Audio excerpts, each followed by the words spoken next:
Hello बच्चों, आपका स्वागत है साइंस जेवी चैनल पे। तो आज हम स्टार्ट करते हैं बायोलॉजी यानी जीव विज्ञान का पहला चैप्टर जो कि है जैव प्रक्रम। और ये जैव प्रक्रम का भाग 1। कोशिश करेंगे हम 4 से 5 भागों में पूरा चैप्टर अच्छे से कंप्लीट कर ले। तो इस वीडियो में हम बात करेंगे पोषण के बारे में। तो अंत तक ज़रूर देखिएगा वीडियो काफ़ी इंटरेस्टिंग, और इस साल के आए हुए क्वेश्चंस की भी हम अंत में प्रैक्टिस करेंगे। तो स्टार्ट करते हैं। तो सबसे पहले जैव प्रक्रम की अगर हम बात करें तो जैव प्रक्रम क्या होते हैं? तो वे सभी प्रक्रम जो संयुक्त रूप से किसी भी जीव के अनुरक्षण का कार्य करती है। मतलब कि अनुरक्षण का मतलब कि उनके जीवित रहने के लिए और बाकी शरीर के सभी बीमारियों से लड़ने या और भी चीज़ें, जैसे कोई आपका कोशिका क्षतिग्रस्त हो गया है तो उसको रिपेयर करने में, इन सब करने का कार्य जो भी प्रक्रम के द्वारा होता है उन सभी प्रक्रम को हम कहते हैं, जिसके कारण जीव जीवित रह पाता है। वे सभी प्रक्रम कहलाते हैं जैव प्रक्रम।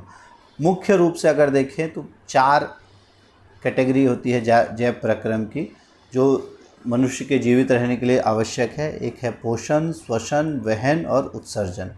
पोषण मतलब खाना लेना, क्योंकि आपको ऊर्जा खाने से ही मिलती है। हर कार्य करने के लिए ऊर्जा चाहिए, तो खाना लेना और उससे उसको कैसे उसका पाचन करना। उसके बाद नेक्स्ट होता है श्वसन, कि ऑक्सीजन का इस्तेमाल करके वो जो पाचित पदार्थ है उसका श्वसन करके ऊर्जा प्राप्त करना। उसके बाद वहन में हम पढ़ेंगे कैसे जो पाचित पदार्थ तथा जो ऑक्सीजन है वो कैसे अलग अलग भाग तक पहुंचता है। और उसके बाद जो अपचित पदार्थ है वो शरीर से बाहर कैसे निकलता है वो हम पढ़ेंगे उत्सर्जन में। तो सबसे पहले पोषण अगर हम देखें तो पोषण क्या होता है, इसकी डेफिनेशन देखें तो सबसे पहले हम देखें तो भोजन ग्रहण करना, फिर पचे हुए भोजन का अवशोषण करना और शरीर द्वारा अनुरक्षण के लिए उसका उपयोग पोषण कहलाता है। और पोषण के आधार पर हम देखें तो जीवों को 2 समूह में बांटा जाता है। ठीक है, पोषण के आधार पर जीवों को 2 समूह में बांटा जाता है। पहला जो अपना पोषण खुद कर सकते हैं, मतलब जो अपना खाना खुद बना सकता है, उन्हें हम कहते हैं स्वपोषी, और उनके द्वारा किया गया पोषण स्वपोषी पोषण। और विषम पोषी पोषण जिसमें जीव अपना खाना स्वयं नहीं बना सकते और अपने खाने के लिए अन्य जीवों पर या स्वपोषी पर निर्भर होते हैं। तो पोषण का तरीका जिसमें जीव अपने आसपास और वातावरण में उपस्थित सरल अजैव पदार्थों से, जैसे CO2, पानी और सूर्य के प्रकाश से अपना भोजन स्वयं बनाता है। उदाहरण हो गया आपका हरे पौधे और शैवाल, ये अपना खाना खुद बनाते हैं। और कौन सी प्रक्रिया द्वारा बनाते हैं, आपने पढ़ा होगा, प्रकाश संश्लेषण के द्वारा। फिर विषम पोषी पोषण, पोषण का वह तरीका जिसमें जीव अपना भोजन स्वयं नहीं बनाते बल्कि अपने भोजन के लिए प्रत्यक्ष या परोक्ष रूप से स्वपोषी पर या अन्य जीवों पर निर्भर होते हैं। उदाहरण हो गए मानव एवं अन्य जीव। अब स्वपोषी पोषण हमने कहा जैसे हरे पौधों और शैवाल में होता है, कुछ जीवाणुओं में भी होता है। जो नीले हरे शैवाल जिन्हें हम साइनोबैक्टीरिया कहते हैं, ये क्या करते हैं, प्रकाश संश्लेषण कर सकते हैं, उनके अंदर होता है। अब प्रकाश संश्लेषण बहुत इंपॉर्टेंट है, इसको आप ध्यान से समझ लो। प्रकाश संश्लेषण एक ऐसी प्रक्रिया है जिसमें सरल पदार्थों से एक जटिल पदार्थ बनाया जाता है। मतलब सरल पदार्थ जैसे कार्बन डाइऑक्साइड, जल, इन सब से एक कॉम्प्लेक्स का जो है जिस ग्लूकोज या जिसे हम कहते हैं कार्बोहाइड्रेट बनाया जाता है। तो कार्बन डाइऑक्साइड और जल के इस्तेमाल करके तथा सूर्य के प्रकाश का इस्तेमाल कर और किसकी उपस्थिति में, क्लोरोफिल की उपस्थिति में कार्बोहाइड्रेट में परिवर्तित करना, यह प्रक्रम कहलाता है प्रकाश संश्लेषण। क्योंकि प्रकाश की उपस्थिति में भोजन का संश्लेषण, इसलिए उसे प्रकाश संश्लेषण कहते हैं। तो ये प्रकाश संश्लेषण की संतुलित अभिक्रिया है, इसको अच्छे से देख लेना है आपको। अब अगर हम ध्यान देखें प्रकाश संश्लेषण के लिए आवश्यक सामग्री में, तो 4 सामग्री इंपॉर्टेंट है। काफ़ी बार आ जाता है आपका 2 नंबर में कि प्रकाश संश्लेषण के लिए कौन कौन सी सामग्री आवश्यक है। तो एक हो गया सूर्य का प्रकाश, क्लोरोफिल जो कि पत्तियों में होता है, कार्बन डाइऑक्साइड और जल। कार्बन डाइऑक्साइड वायुमंडल से प्राप्त करते हैं ये, और जल जो है वो जड़ों के द्वारा मिट्टी से जल का अवशोषण किया जाता है। फिर प्रकाश संश्लेषण में कौन कौन सी घटनाएं होती हैं, तो सबसे पहले क्लोरोफिल के द्वारा प्रकाश ऊर्जा को, जो सूर्य के प्रकाश उसको अवशोषित किया जाता है, और उस अवशोषित प्रकाश ऊर्जा का इस्तेमाल पहले उसको रासायनिक ऊर्जा में रूपांतरित किया जाता है और फिर जल के अणुओं का हाइड्रोजन और ऑक्सीजन में अपघटन किया जाता है।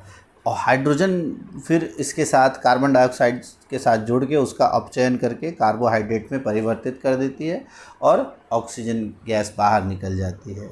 अच्छा, ये जो गैसों का एक्सचेंज होता है, ये पत्तियों की सतह पर छोटे छोटे छेद होते हैं जिन्हें हम रंध्र या स्टोमेटा कहते हैं। और इसी के द्वारा इसके मुख्य दो कार्य होते हैं। एक, जब अतिरिक्त पानी उसके अंदर आता है तो पानी बाहर निकालना, जिसे हम वाष्पोत्सर्जन कहते हैं। तो एक तो वाष्पोत्सर्जन की प्रक्रिया में जल रंध्र के द्वारा निकलता है। दूसरा, प्रकाश संश्लेषण के लिए गैसों का आदान प्रदान भी इन्हीं छिद्रों के द्वारा होता है।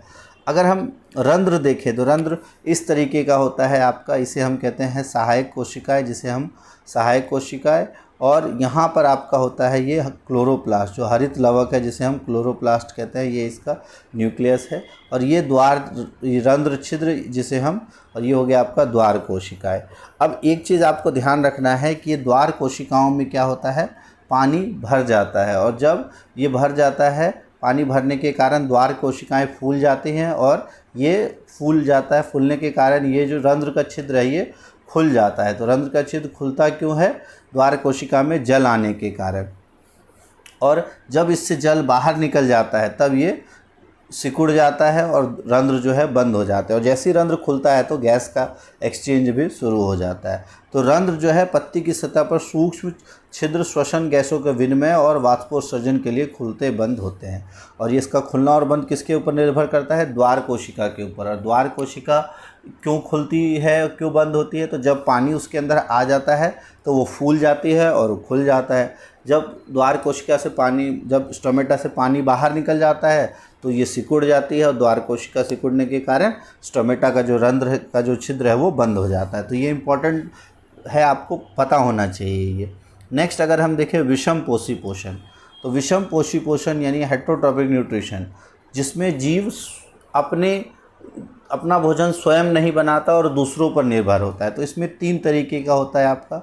एक होता है प्राणी समपोषण, जिसे हम कहते हैं होलोजोइक, जो मनुष्य भी होता है। इसमें जीव पूरे भोज्य पदार्थ, जो भी खाने योग्य पदार्थ है, उसका पूरा अंतर्ग्रहण किया जाता है, और फिर पाचन उसका शरीर के अंदर होता है। उदाहरण हो गया अमीबा और मानव। मृत जीवी पोषण, जिसमें जीव अपने आसपास सड़े गले और कार्बनिक पदार्थ से अपना भोजन प्राप्त करते हैं, जैसे फफूंदी, कवक जो उगते हैं गोबर वगैरह पे, तो उनसे वो, इसको हम कहते हैं मृत जीवी पोषण या सैप्रोफिटिक न्यूट्रिशन। फिर है परजीवी पोषण, कि वो दूसरे जीव को बिना मारे उनके पोषण से ही अपना पोषण लेते हैं। अन्य जीव के या तो शरीर के अंदर या बाहर रहकर उनको बिना मारे उनसे अपना पोषण प्राप्त करते हैं। उदाहरण जोंक, अमरबेल जो पौधों पे लगता है, जू, फीता कृमि, ये हो गए परजीवी पोषण। अब अमीबा में अगर पोषण की हम बात करें तो अमीबा में किस प्रकार का पोषण होता है, अगर देखें तो अमीबा में सबसे पहले जो भोजन है, भोजन को अपने पादाप की सहायता से घेर लेता है। ये जो खाद्य कण है इसको एक पादाप बनाता है और उसकी सहायता से घेर लेता है। फिर बनाता है खाद्य रिक्तिका, ये खाद्य रिक्तिका बनती है, और खाद्य रिक्तिका इसके अंदर चली जाती है। खाद्य रिक्तिका में जटिल पदार्थ का विघटन सरल पदार्थों में किया जाता है, ठीक है। उसके बाद जो बचा हुआ अपच कोशिका की ओर गति करता है और फिर शरीर से बाहर निकाल दिया जाता है। तो इसमें अगर देखें तो 5 स्टेप होता है। सबसे पहला अंतर्ग्रहण, खाद्य कण का अंतर्ग्रहण। दूसरा होता है उसका पाचन करना, और ये कूटपाद या पादाप किस में बनता है, अमीबा में। इम्पॉर्टेंट काफ़ी बार आ जाता है। तो अंतर्ग्रहण, पाचन, पाचन करने के बाद उसका उपयोग करने जो है उसको हम कहते हैं अवशोषण। अवशोषण करने के बाद चौथा है उससे ऊर्जा प्राप्त करना, उसे हम कहते हैं स्वांगीकरण। स्वांगीकरण के बाद जो वर्ज्य पदार्थ है, ये जो अपशिष्ट पदार्थ है, उसका शरीर से बाहर निकालना कहलाता है बहिक्षेपण या बहिगमन। तो पोषण में ये 5 चरण होते हैं, खासकर जो होलोजोइक न्यूट्रिशन, जिसमें हम पूरी तरह से खाने को निगलते हैं। तो मनुष्य भी उसी कैटेगरी में आता है। तो मनुष्यों में भी ये 5 चरण होते हैं, अंतर्ग्रहण, पाचन, अवशोषण, स्वांगीकरण और बहिक्षेपण या बहिगमन। अब हम पैरामीशियम की अगर बात करें तो पैरामीशियम जो है ये इस तरह की कोशिकाएं होती हैं, और उसके शरीर पर बहुत सारी बाल की जैसे आकृति होती है, और एक स्पेसिफिक अंग होता है जिसके द्वारा खाना एंटर कर सकता है। तो अगर कोई खाने का टुकड़ा मान लो यहाँ आया, तो ये क्या करेगा, ये बाल नुमा आकृति इसको यहाँ तक पहुँचाएगी जहाँ तक ये एंटर कर सकता है। तो फिर ये खाना यहाँ एंटर होगा, और फिर उसके द्वारा जैसे अभी अंतर्ग्रहण, फिर उसके बाद उसका पाचन, अवशोषण, स्वांगीकरण और बहिक्षेपण ये फिर किया जाता है। तो ये जो कोशिका के ऊपर पूरी सतह से ढके होते हैं उसको हम कहते हैं सीलिया, या हिंदी में कहते हैं पक्षियाभ। और भोजन एक विशिष्ट स्थान से ही ग्रहण किया जाता है। अब अगर मनुष्यों में पोषण की हम बात करें तो मनुष्यों में जो पोषण है वही सेम, क्योंकि मनुष्यों में भी होलोजॉइक न्यूट्रिशन होता है जिसमें हम खाने को पूरे पदार्थ को निगलते हैं, तो उसमें भी 5 चरण होते हैं: अंतर्ग्रहण, पाचन, अवशोषण, स्वांगीकरण और बहिक्षेपण। और जो आहार नाल है, आहार नाल मतलब हमारे मुंह से लेके गुदा तक, जहाँ से हम खाना एंटर करते हैं और जहाँ से अपचित पदार्थ बाहर निकलता है, वो एक विस्तारित एक लंबी नली की तरह है। उसको पहले हम देखते हैं और फिर देखते हैं क्या क्या काम अलग अलग जगह पर होता है। तो ये मानव पाचन तंत्र का एक चित्र है जिसमें सबसे पहले जो स्टार्ट होता है वो आपका मुंह यानी मुख गुहा, जिसके अंदर आप खाना लेते हो और जिह्वा के द्वारा उसके अंदर मिलाया जाता है। यहाँ दांतों का भी एक इम्पॉर्टेंट रोल होता है, अभी हम पढ़ेंगे। फिर उसके बाद खाना जाता है आपका ग्रसिका में, और ग्रसिका से होते हुए ये जो खाना है ये ग्रसिका में जाता है, और ग्रसिका से होते हुए पहुँचता है कहाँ पर, आपके अमाशय में। अमाशय यानी स्टमक, आपके पेट में। और अमाशय के बाद ये खाना जाता है आपके क्षुद्रांत में। यहाँ ये क्षुद्रांत इस तरह की कॉइल रहती है। क्षुद्रांत की लंबाई आमतौर पर 7.3 मीटर होती है मनुष्यों में। क्षुद्रांत के बाद खाना पहुँचता है आपका बृहद्रांत में, और फिर यहाँ पर जल का अवशोषण होने के बाद ये आपका जो जिसे हम कहते हैं गुदाद्वार के द्वारा शरीर से बाहर निकाल जाता है, और यहाँ पे मलाशय में स्टोर रहता है और फिर गुदाद्वार के द्वारा शरीर से बाहर निकाल दिया जाता है। इन सब के अलावा कुछ चीज़ें अगर आप देख रहे हो, अच्छा ये जो एक नली है जिसमें कि खाना ट्रैवल करता है, जो कि मुख गुहिका से स्टार्ट होता है और इसोफेगस यानी ग्रसिका होते हुए अमाशय के बाद क्षुद्रांत के बाद बृहद्रांत और फिर शरीर से बाहर निकालना, ये एक नली की तरह होता है जिसको हम कहते हैं आहार नाल।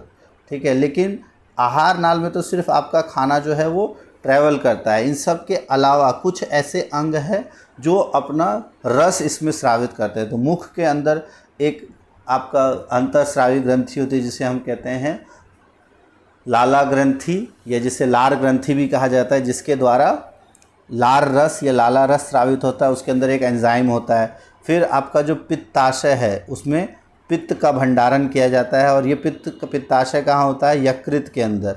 और यकृत हमारे शरीर की सबसे बड़ी ग्रंथि होती है, तो यकृत भी अपना रस स्रावित करता है।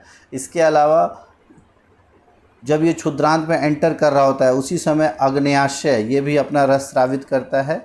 तो अग्न्याशय, यकृत और जो आपका लाला ग्रंथि, ये तीनों मिलाकर, और आहार नाल, ये दोनों मिलाकर कहलाता है। मतलब आहार नाल प्लस पाचक ग्रंथियाँ, इन सबको मिला के हम कहते हैं पाचन तंत्र। और पाचन तंत्र की अगर हम बात करें तो उसमें 3 ग्रंथियाँ और आहार नली टोटल मिलाकर हम कहते हैं मानव पाचन तंत्र। और तीनों ग्रंथियाँ कौन कौन सी है, एक लार ग्रंथियाँ, यकृत और अग्न्याशय। अब हम पढ़ते हैं सभी ग्रंथियाँ और सभी जो अंग है आहार नाल के, उनके क्या क्या कार्य होते हैं। तो सबसे पहले अगर हम स्टार्ट करें मुख से, तो मुंह के अंदर क्या क्या होता है उसके बारे में अगर हम देखते हैं तो सबसे पहले मुंह के अंदर खाना का क्या होता है, अंतर्ग्रहण। ठीक है, अंतःग्रहण होता है। फिर दांत के द्वारा भोजन को चबाया जाता है, उसको तोड़ा जाता है, चीरा जाता है। ठीक है, दांत की अगर हम बात करें तो टोटल हमारे मुख के अंदर 32 दांत होते हैं, जो कि अगर हम एक सेट की बात करें तो 2 1 3 2 से आप याद रख सकते हो। 2 होते हैं कृंतक, ठीक है, 1 होता है आपका रदनक, 3 होते हैं अग्र चवर्णक और 2 होते हैं चवर्णक।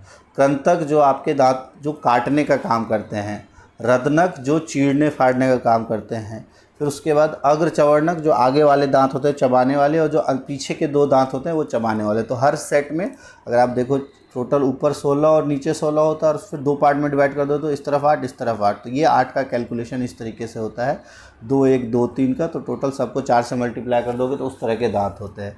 तो 2 होते हैं एक सेट में आपके जो काटने वाले दांत है उसे हम कहते हैं कृंतक। ठीक है, फिर 1 होता है आपका रदनक जो चीरने फाड़ने वाला कैनाइन दांत है। फिर 3 होते हैं आपके अग्र चवर्णक, ये आपने क्लास 7th में पढ़ा होगा, एक बार दोबारा रिवाइज करा देते हैं आपको। और 2 होते हैं आपके चवर्णक जो कि उसको चबाने, उसको अच्छे से पीसने का कार्य करता है। इन सब के अलावा जो खाना है टूटते चीरते फाड़ते टाइम साथ के साथ तो जिह्वा जो है हमारी जो जीभ है उसको मिक्स करती है, जो भोजन को लार के साथ पूरी तरह मिलाती है। और लार कहाँ से निकलता है, लार ग्रंथि होती है हमारे मुख के अंदर, और उस लार ग्रंथि से निकलने वाले रस को या तो लार रस या लार कहते हैं। और उसके अंदर एक एंजाइम होता है जिसका नाम है लार एमिलेज। उस एंजाइम का नाम है लार एमिलेज, जो कि स्टार्च को शर्करा में परिवर्तित करती है। और आमतौर पर ये स्टार्च को किस में, तो माल्टोज में परिवर्तित करती है। ये भी बहुत बार पूछा जाता है, तो माल्टोज में परिवर्तित करती है, तो वो उसका शर्करा यानी मीठा स्वाद होता है। इसी कारण से अगर आप रोटी या ब्रेड के टुकड़ों को कुछ देर मुंह के अंदर रख लो तो वो मीठी लगने लगती है। अब जब शर्करा के में परिवर्तित करने के बाद और यहाँ पे किसका पाचन शुरू हो गया है, कार्बोहाइड्रेट का यहाँ पाचन शुरू हो गया है। तो सबसे पहले जो पाचन शुरू होता है वो होता है कार्बोहाइड्रेट का। कहाँ शुरू होता है, मुख के अंदर। क्लियर। अब अगर देखिए उसके बाद खाना पहुँचता है भोजन ग्रसिका में। तो ग्रसिका में क्या कार्य होता है, तो यह मुंह से लेकर आमाशय तक भोजन पहुंचाता है। यहाँ पे कोई भी पाचन नहीं होता, तो यहाँ किसी भी पदार्थ का पाचन नहीं होता है। ये ध्यान रखना है आपको, कहाँ पाचन नहीं होता है, तो ग्रसिका में। और यहाँ जो भोजन की गति होती है उस गति को हम कहते हैं क्रमांकुंचक गति। मतलब ये इस तरह का सिंपल, एक अगर मान लो यहाँ से खाना आया और डायरेक्ट ऐसा नहीं कि एक पाइप की तरह स्टमक में आ गया, इसमें इस तरीके से आता है। यहाँ पे पहले ये फैलता है, फिर सिकुड़ता है, फिर फैलता है, सिकुड़ता है, फैलता है, सिकुड़ता है। इसी गति को हम कहते हैं क्रमांकुंचक गति, और इसमें फिर खाना ट्रैवल करता है। और इसमें ग्रसिका की मांसपेशियों का संकुचन और शिथिलन कहलाता है क्रमांकुंचक गति। और ये क्रमांकुंचक गति यहाँ भी नहीं, यहाँ भी होता है, और जो हमारी आंत है, छोटी आंत, बड़ी आंत यानी क्षुद्रांत और बृहदांत, उसमें भी इस तरह की गति होती है। फिर खाना हमारा पहुंचता है अमाशय में। अमाशय में हमारी होती हैं जठर ग्रंथियां। जठर ग्रंथियां रस स्रावित करती है जिसको हम कहते हैं जठर रस। और उस जठर रस में 3 चीज़ें होती हैं, जिसमें एक एंजाइम जो कि है पेप्सिन, फिर हाइड्रोक्लोरिक अम्ल और श्लेष्मा की जो लेयर है। अब पेप्सिन जो है ये प्रोटीन का पाचन करता है, और इसको पाचन करने के लिए अम्लीय माध्यम की ज़रूरत होती है, और वो अम्लीय माध्यम हाइड्रोक्लोरिक अम्ल से मिलता है। लेकिन अब हाइड्रोक्लोरिक अम्ल बहुत अधिक अम्लीय पदार्थ है, तो उससे पेट की आंतरिक स्तर की सुरक्षा कौन करता है, श्लेष्मा। तो आमाशय के आंतरिक स्तर की सुरक्षा श्लेष्मा करता है। और हाइड्रोक्लोरिक अम्ल इसके अलावा अम्लीय माध्यम तैयार करने के अलावा जो बैक्टीरिया है, ये जो जीवाणु है, उनको भी, जीवाणुओं को नष्ट करने का कार्य भी ये करता है। तो जीवाणुओं को नष्ट करने का कार्य भी वहाँ होता है। कहाँ होता है, आपका अमाशय में। क्लियर। अब खाना, हाँ ठीक है, और इसकी क्रिया में सहायक होता है, और ये किससे सहायता करता है, आपके आंतरिक अम्ल से। उसके बाद खाना पहुंचता है आपका क्षुद्रांत में। ठीक है। अब क्षुद्रांत में खाना पहुंचने से पहले उसको हमको उदासीनीकरण करना होता है, और हालांकि थोड़ा सा न्यूट्रलाइज करना ज़रूरी है, क्योंकि जो पेट में खाना अम्लीय हो गया है तो उसको उदासीन करने के लिए यकृत से एक लवण निकलता है जिसको हम कहते हैं पित्त लवण। और पित्त रस के अंदर ये लवण मौजूद होता है। उसमें आमतौर पर सोडियम कार्बोनेट नामक लवण, और साथ के साथ सोडियम कार्बोनेट सॉल्ट, और साथ में पित्त रस होता है, जो कि किसका, उसका कार्य होता है वसा की बड़ी गोलिकाओं को छोटी गोलिकाओं में तोड़ना। और ये जो सोडियम कार्बोनेट है ये क्षारीय होता है, तो ये जो पेट से, जो आमाशय से खाना पाचन होकर आ रहा है उसको उदासीनीकरण करके और क्षारीय माध्यम देने का कार्य करता है पित्त लवण। उसके अलावा एक और कार्य होता है पित्त लवण का, ये बड़ी गोलिकाओं से छोटी गोलिका है जिसे हम इमल्सीकरण कहते हैं। और ये किसकी बड़ी गोलिका है, वसा की बड़ी गोलिका है। और इसके अलावा एक और जो है अग्नाशय, अग्नाशय भी अपना रस स्रावित करता है। उसको कहते हैं अग्नाशिक रस। इसमें भी 3 एंजाइम होते हैं। एक होता है एमिलेज, तो ये किसका पाचन करता है, तो ये पाचन करता है कार्बोहाइड्रेट का। ट्रिप्सिन ये पाचन करता है प्रोटीन का, और लाइपेज ये वसा का पाचन करता है। और ये सारा कार्य होता है छोटी आंत में। और पाचन होने के बाद किस में परिवर्तित होता है, तो अगर हम देखें कार्बोहाइड्रेट परिवर्तित हो जाता है अंततः ग्लूकोज में, वसा परिवर्तित हो जाता है वसा अम्ल और ग्लिसरॉल में, प्रोटीन अंततः पाचन हो जाता है अमीनो अम्ल में। और यकृत और अग्नाशय से भी स्रावन प्राप्त करने के बाद, तो ये आपको ध्यान रखना है, प्रोटीन का पाचन पेप्टोन्स में होता है ट्रिप्सिन के द्वारा, वसा का पाचन लाइपेज के द्वारा होता है वसा अम्ल और ग्लिसरॉल में, और स्टार्च का पाचन अंततः ग्लूकोज के रूप में होता है। फिर उसके बाद जो पेट के अंदर हमारे क्षुद्रांत में दीर्घ अंगुली नुमा आकृति होती है, जो कि अवशोषण के सतह का क्षेत्रफल बढ़ा देते हैं। एक तो अवशोषण करते हैं और सतह का क्षेत्रफल भी बढ़ा देते हैं, ये उंगली नुमा आकृति होती है। फिर ये हमारा रक्त के अंदर खाना चला जाता है, जिसको हम क्या कहते हैं, अवशोषण। तो अवशोषित होकर हमारे रक्त के अंदर चला जाता है। फिर बृहद्रांत की अगर हम बात करें, बृहद्रांत क्या करता है, जल का अवशोषण करता है। जो अपचित पदार्थ है उसमें से जल का अवशोषण, और जो वर्ज्य पदार्थ है उसको मलाशय तक भेजता है और वहाँ स्टोर करके रखता है। फिर जब प्रेशर क्रिएट होता है तो गुदा द्वार के द्वारा शरीर से बाहर कर दिया जाता है। तो ये पूरा पाचन की प्रक्रिया थी, डिटेल में हमने देख ली। यहाँ पर आपको ध्यान रखना है कहाँ पाचन नहीं होता है, तो आपका भोजन की ग्रसिका एक ऐसी जगह है जहाँ पाचन नहीं होता है। कार्बोहाइड्रेट का पाचन कहाँ आरंभ होता है, तो वो होता है मुख गुहिका में। आमाशय में किस खाद्य घटक का पाचन शुरू होता है, तो वो होता है प्रोटीन का, ये आपको ध्यान रखना है। क्षुद्रांत में तीनों का पाचन होता है, कार्बोहाइड्रेट का भी, वसा का भी और प्रोटीन का भी। और अंततः किस में परिवर्तित होते हैं ये भी आपको बताना है। बृहद्रांत में जल का अवशोषण होता है। तो ये इस तरह से हमने डिटेल में पढ़ लिया। अब हम देखते हैं पिछले साल का आया हुआ क्वेश्चन जो इस टॉपिक से आया था। तो ये क्वेश्चन नंबर 29 था इस बार का, 2025 के साइंस के पेपर में आया था आपका। इसमें कहा गया है भोजन, मानव के आहार नाल में भोजन एक जटिल प्रक्रिया, भोजन का पाचन, इनमें से एंजाइम और लवणों का उल्लेख करना है और उसके कार्य का वर्णन करना है। अब आप ये क्वेश्चन इजीली कर सकते हो, तो इसका कमेंट बॉक्स में आंसर ज़रूर लिखना। जैसे आपको पता है, पहले लिख लेना फिर आप आंसर देखना। तो लार में कौन सा होता है आपका, लार रस, और आपको पता है लार रस के अंदर एंजाइम कौन सा होता है, तो उसके अंदर होता है एमिलेज एंजाइम, सलाइवरी लार एमिलेज एंजाइम होता है, जो कि कार्बोहाइड्रेट का पाचन किस में कर देता है, शर्करा में। और कौन सी शर्करा में, माल्टोज में, तो वो आपको लिखना था। पित्त रस के अंदर कौन सा लवण होता है, इसमें होता है पित्त लवण। और पित्त लवण क्या करता है, इमल्सीकरण करता है वसा की गोलिकाओं का। तो वसा की बड़ी गोलिकाओं को छोटी गोलिकाओं में तोड़ना कहलाया जाता है इमल्सीकरण। और अग्नाशय रस में तो 3 एंजाइम होते हैं। एक हमने पढ़ा आपका ट्रिप्सिन होता है, एक होता है लाइपेज, और एक होता है आपका एमिलेज। तीनों को क्या क्या कार्य है ये कमेंट बॉक्स में आपको लिखना है, ठीक है। ट्रिप्सिन, लाइपेज और अमाइलेज, एमिलेज भी जिसे हम कहते हैं, इन तीनों के कार्य आप लिखो। अगर आपको समझ में आ गया होगा तो आप लिख सकते हो। तो देखा आपने 3 नंबर का इस एक टॉपिक से ही पूरे पेपर में आपके क्वेश्चन आए, तो काफ़ी इंपॉर्टेंट टॉपिक है, इसको आपको डिटेल में देखना है। कोई भी डाउट रहता है तो आप कमेंट बॉक्स में लिख सकते हो, और अच्छे से आपको इसको पढ़ लेना है और कमेंट ज़रूर करना है उसका आंसर की जो अग्नाशयिक रस से निकलता है रस, उसमें एंजाइम का क्या क्या कार्य होता है। एक और क्वेश्चन आप इसका आंसर दे सकते हो, ये बताओ कि अगर हम ग्लूकोज, कभी अगर हमको तुरंत ऊर्जा की ज़रूरत होती है तो हम डायरेक्ट ग्लूकोज क्यों पीते हैं, ठीक है, डायरेक्ट ग्लूकोज क्यों पीते हैं, इसका आंसर करो कमेंट बॉक्स में। फ़िलहाल के लिए इस वीडियो में इतना ही। वीडियो अच्छी लगे तो लाइक ज़रूर कर देना, और हम रेगुलर वीडियोस आपके लिए डेली शाम को 7 बजे एक वीडियो साइंस की ज़रूर आएगी, और इस छुट्टियों में कोशिश करेंगे हम आपका पूरा सिलेबस कंप्लीट करा दें। तो इस तरह से हमारे साथ बने रहिए, दोस्तों के साथ शेयर कर दीजिए आप इस चैनल को, और व्हाट्सएप ग्रुप का एक लिंक दिया रहेगा उस पर भी आप क्लिक कर सकते हो, नहीं तो साइंस जीवी एक टेलीग्राम चैनल है, वहाँ भी आप जाके जुड़ सकते हो। फिलहाल के लिए इस वीडियो में इतना ही। थैंक्स फॉर वॉचिंग साइंस जीवी।